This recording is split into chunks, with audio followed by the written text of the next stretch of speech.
बिहार सरकार के खिलाफ आरजेडी का हल्ला बोल 9 और 17 जून को राज्यव्यापी प्रदर्शन का ऐलान। राष्ट्रीय जनता दल ने बिहार में बढ़ती महंगाई, बेरोजगारी, कथित भ्रष्टाचार और बिगड़ती कानून व्यवस्था के खिलाफ राज्यव्यापी आंदोलन की घोषणा की है। पार्टी के प्रदेश अध्यक्ष मंगनी लाल मंडल और वरिष्ठ नेताओं ने बताया कि आरजेडी 9 जून को सभी ब्लॉक मुख्यालयों पर और 17 जून को जिला मुख्यालयों पर बड़े पैमाने पर विरोध प्रदर्शन करेगी। पार्टी ने कैग रिपोर्ट का हवाला देते हुए आरोप लगाया कि सरकार 72,000 करोड़ रुपए का वित्त हिसाब देने में पूरी तरह विफल रही है।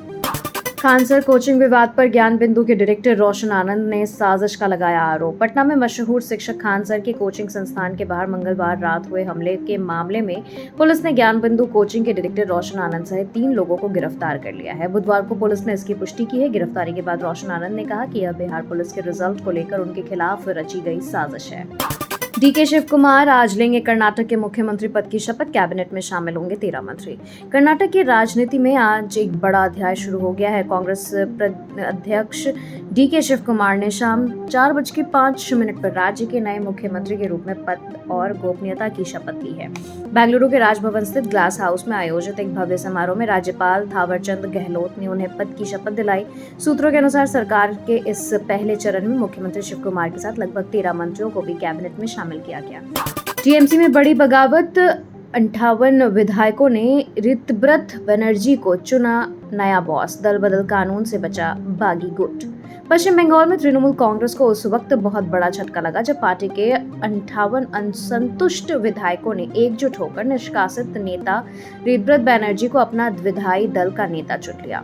इन बागी विधायकों ने विधानसभा अध्यक्ष रथेंद्र बोस से मुलाकात कर अपना समर्थन पत्र भी सौंप दिया है। दल बदल कानून की कार्रवाई के बचने के लिए विधानसभा में 54 विधायकों के समर्थन की जरूरत थी, जबकि बागी गुट के पास 58 का आंकड़ा है। टीएमसी फुट पर भाजपा का पहला वॉर। केशव प्रसाद मौर्य बोले, ममता की निर्ममता से टीएमसी त्रिन हुई।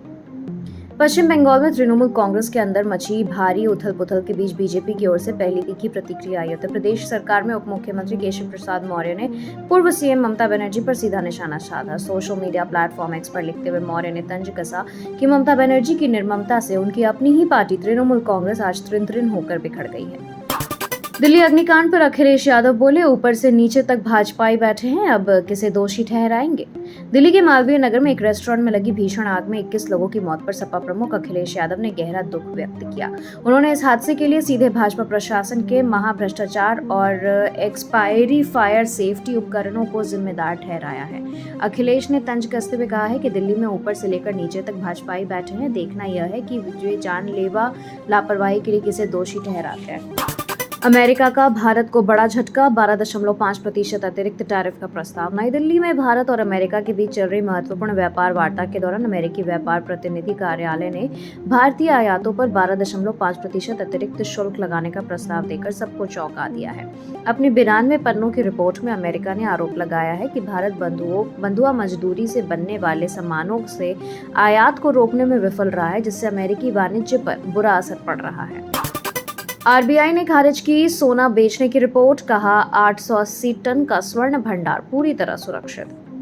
भारतीय रिजर्व बैंक ने उन तमाम मीडिया रिपोर्ट्स और ब्लूमबर्ग के दावों को सिरे से खारिज कर दिया है जिनमें कहा जा रहा था कि केंद्रीय बैंक ने मई महीने में 12 अरब डॉलर का सोना बेचा है। आरबीआई ने आधिकारिक बयान जारी कर स्पष्ट किया कि देश का 880.52 टन का भौतिक स्वर्ण भंडार पूरी तरह सुरक्षित और अपरिवर्तित है।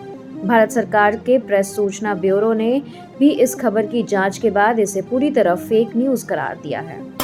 8 जून को होगी इंडिया ब्लॉक की बड़ी बैठक। डीएमके के जाने के बाद पहली बार जुटेंगे नेता। विपक्षी गठबंधन इंडिया ब्लॉक आगामी 8 जून को एक महत्वपूर्ण रणनीतिक बैठक करने जा रहा है। तमिलनाडु की क्षेत्रीय पार्टी डीएमके के गठबंधन से अलग होने के बाद यह विपक्षी की पहली सामूहिक बैठक होगी। इस बैठक का मुख्य एजेंडा हालिया विधानसभा चुनावों के नतीजों की समीक्षा करना और सत्तारूढ़ भाजपा के खिलाफ आगे की संयुक्त रणनीति तैयार करना है। वेनेजुएला की कार्यवाहक राष्ट्रपति डेल्सी रोड्रिगेज का भारत दौरा शुरू। पीएम मोदी से होगी ऊर्जा और व्यापार पर महाचर्चा।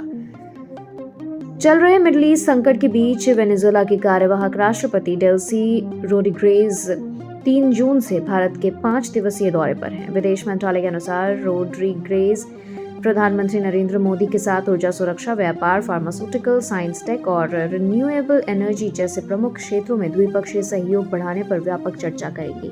उसके साथ ही आया उच्च स्तरीय प्रतिनिधिमंडल भारत की औद्योगिक और तकनीकी क्षमताओं को देखने के लिए कई अहम स्टेकर्स का दौरा भी करेंगे।